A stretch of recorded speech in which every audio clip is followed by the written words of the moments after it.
ఆవిడేదో ఇప్పుడు నేను సారీ నాకు అనిపించలేదు ఏం మాట్లాడాను నాకు తెలియదంటే పిచ్చి పిచ్చి వాగుడు వాగేసి నరహత్య చేసేసి మర్డర్ చేసేసి సారీ నా మైండ్ బాగాలేదో లేదో నేను మర్డర్ చేసేసానంటే కుదురుతుందా? ఇప్పుడు సమంతకి ఎంత హ్యూమిలియేషన్, సమంతకి ఎంత డిస్ట్రెస్. ఇదే అమెరికాలో అయితే 8,000 కోట్లు $1 బిలియన్ చిన్న యాక్సిడెంట్ జరిగితే $1 బిలియన్ జడ్జిమెంట్స్ ఉన్నాయి.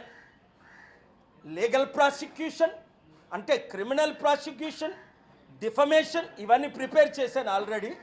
ఒక 72 గంటల టైం ఇస్తున్నాను కొండా సురేఖ రాజీనామా చేయడానికి.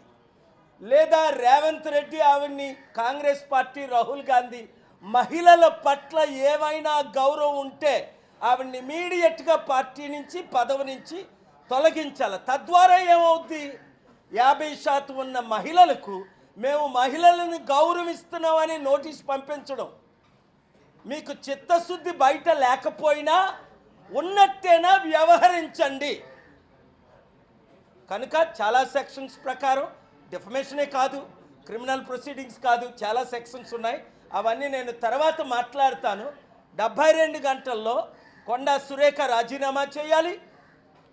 2 సమంత పేరుతో వాళ్ళ కుటుంబం అన్నది సమంతకి ఇంటికెళ్ళి అపాలజీ చెప్పాలి, నాగార్జున ఇంటికెళ్ళి అపాలజీ చెప్పాలి, నాగార్జున భార్యకు చెప్పాలి.